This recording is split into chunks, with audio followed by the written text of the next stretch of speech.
Šiandien kalbamės su Edgaru Lubiu, žmogumi, kuris palaiko blaivias pramogas. Ir klausime jūsų, kodėl jaunimas ir apskritai visi žmonės turėtų pramogauti būtent blaiviai be alkoholio. Jeigu atvirai pasakius, tai man gaila apskritai, kad žmonės kitaip pramogauja. Ir aš apskritai vargu ar pavadinčiau tai pramogą. Veikiau tai yra pavojus, nei pramoga.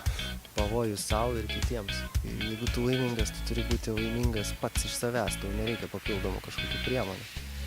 Jeigu žmogui reikia papildomų priemonių, automatiškai jis vadinasi nėra, kaip pasakyti, iš vidaus laimingas. Jis tik tais va toks į išorę daugiau. Bet kodėl žmonės, kurie nepasirinko tokio gyvenimo būdo, turėtų pasirinkti?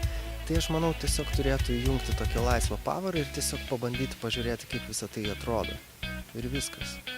Ir galbūt jie tada pamatys, kad galima leisti laiką kitaip.